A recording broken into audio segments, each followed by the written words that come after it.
Hi, good afternoon. Mike Mahoney, local real estate agent with Keller Williams, the best agent in Greater Boston. Today I wanted to spend a little time with you discussing why I think it's important to own a home. And there's really 5 reasons. And I know there's a lot of skeptics right now in the economy and people putting a lot of information out there.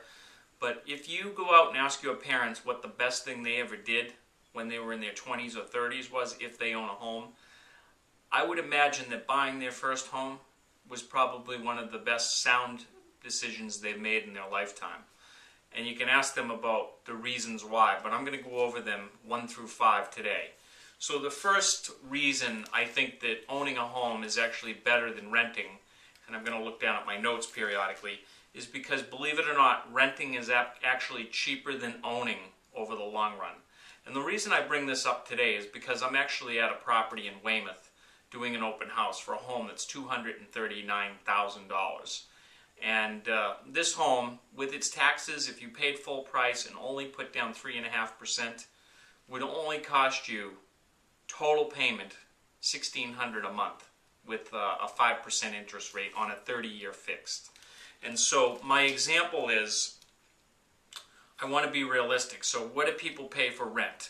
Let's say that a typical renter pays around $1,500 a month and that you stay put in your home for 30 years.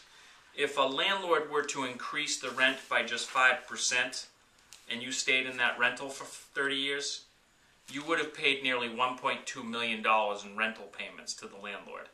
So, you know, not only that, if you were to dollar cost that out with the interest, the real mortgage payment would have been about $6,000 a month that you would have been paying to your landlord. So your landlord made $1.2 million. So my point is, it may seem expensive to own a home, but when you look at it apples to apples, it really is a sound investment. The second reason you'd want to own a home is due to a thing called leverage. And leverage is basically, we can buy an asset such as a home for $239,000 in this case, and put down a small deposit, 3.5%, 10%, 20%. Let's say that we put down $40,000 and we paid $200,000 for a home.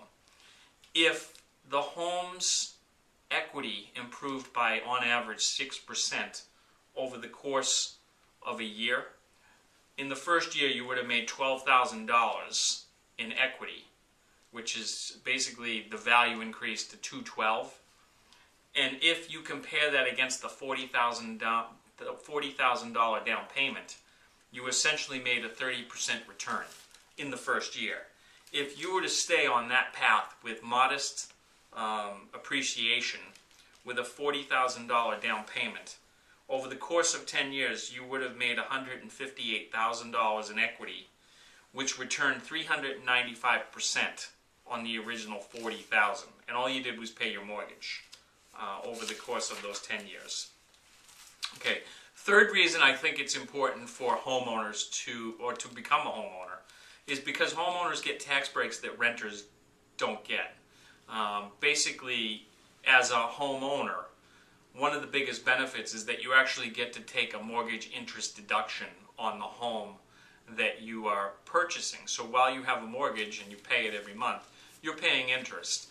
And what the government has done since the early 1900s is allowed homeowners to write off that interest on the mortgage. So that's one of the benefits. So what that results in is when you do your tax return in April, you will typically get to write off a significant amount of interest, which will reduce your income, which will lessen the burden of taxes. The second part of this on taxes, it would actually be point number 4, is that if you were to sell the home and you lived in it 2 out of 5 years as a single-family home, or you live in it for 2 years, you can make a profit on it and be tax-free up to $250,000 as an individual or $500,000 as a couple. Now put that into perspective against the stock market. If you were to go to Google and buy some stock, make some money, what's going to happen is the brokerage house that did the transaction for you is going to send you a statement, and you're going to pay tax capital gains tax on that. Versus you can make up to $250,000 on the sale of a home as long as you lived in it for 2 years as a single individual, and you don't have to pay a lick of taxes on it. Point number 5, why I think it's important, is essentially homeowners become savers. So every month you're paying principal down, which results in increasing the equity. So every year you're paying your mortgage, you're basically increasing the equity. It's like a forced savings plan.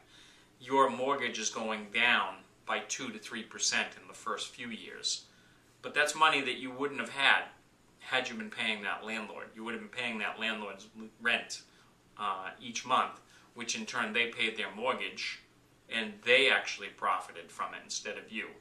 So those are my points. I know I'm a real estate agent and it's self-serving, but if you're unsure, if you can actually afford to buy, you're uncertain of what the costs are, I'd love to talk to you. You can reach out to me anytime. Telephone is 617-615-9435. Thanks a lot and have a great weekend. Bye-bye.